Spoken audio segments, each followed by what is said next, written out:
Okay, so we pretty much covered that subject. There's different ways to play. You know, I'll tell you, I had a lot of trouble with the tuning warp, even today, but it doesn't bother me. I'm all for it. I've completely accepted that there's a tuning difference and the patterns are going to have to be adjusted. It's really no problem if you're having a good day playing, having a good day playing. If you're not, you're not.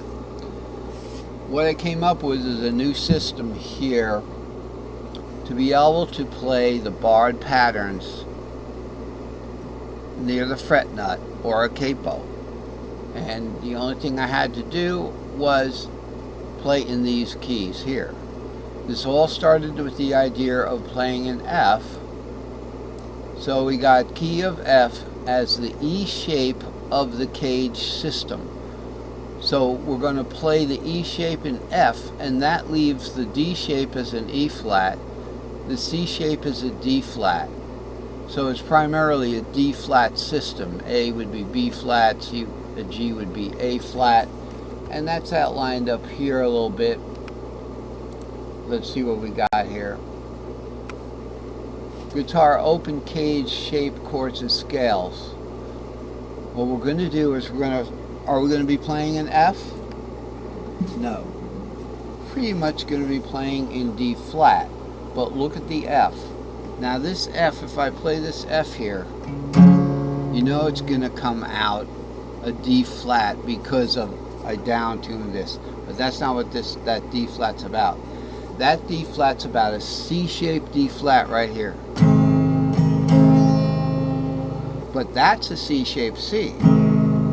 We want to bar it. We're going to bar that very last fret, fret number 1. We're going to bar fret number 1, and we're going to play a big, giant C-shaped D flat. And you say, why do that? That's crazy. Well, it is. So am I.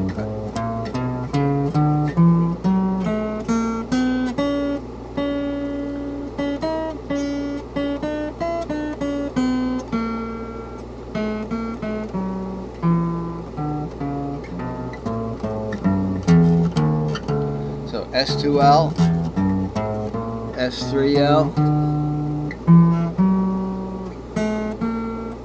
and then C shape. 2, 3, 4 is F, G flat, A flat are the 2, 3, 4 of that.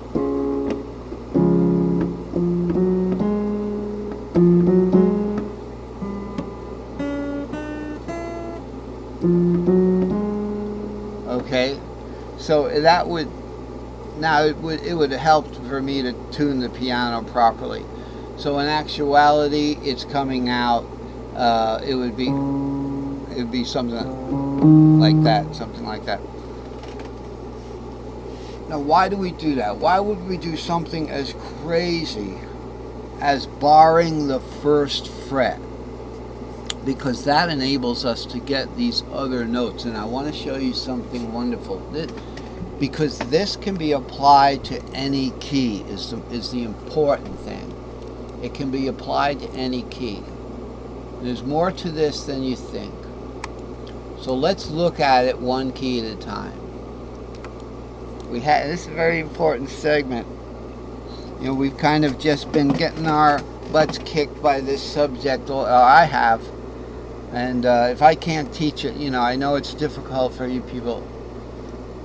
But here we go. So C is going to be the D flat.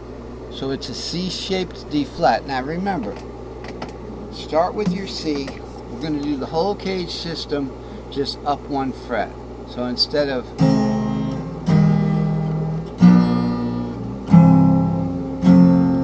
I didn't spell cage there, I spelled something else, but it's pretty much the same 5 chords. Now we're going to do those chords 1 fret up. I don't have a capo right now, okay, but we don't want the capo. Okay, the capo would be where the fret nut is. That's what I'm saying. Now in the C position, we don't need it, and then we just played that. but in all the other positions we're going to need it. So here's what's going on with the C. Here's the fret nut. Now catch this. This is important. This is very important why I drew these things. This is the fret nut, this bar here, and then this is the finger bar, the F bar. I didn't draw a finger there, but that's pretty much what it's going to be. You're not going to put a capo there. It's going to be a finger bar. So that is it. Now we have some new assignments. See how this is an accidental? This is pretty much an accidental there, but it's labeled E. Just digressing for a second here, I put the label right here. So the E is the D flat at that point. The D flat has the E label on it because I want to maintain the integrity of the string shapes that are done in C. So the whole thing is a root C keyboard. That's the C notes. So E being the low E would be the third of C. But of course, this being the most confusing guitar lesson you ever had, you know, my guitar is tuned down, so that E is actually going to be a low C. Trust me, it's not that bad. So what are we looking at here? We're looking at barring it here, and now we're going to have our C shape is going to be A, E, 4, A, E, 4. Just like that. A, E, 4, A, E, 4. So we don't need the bar right now. We're just going to go A, E, 4. Notice that 4 is the F. It's the F in the key of C.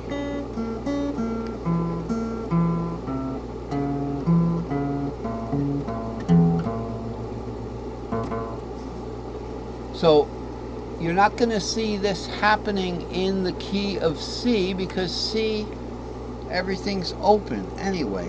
You know, you can play all the C things. Let's go back to the key of C a second, or the C shape.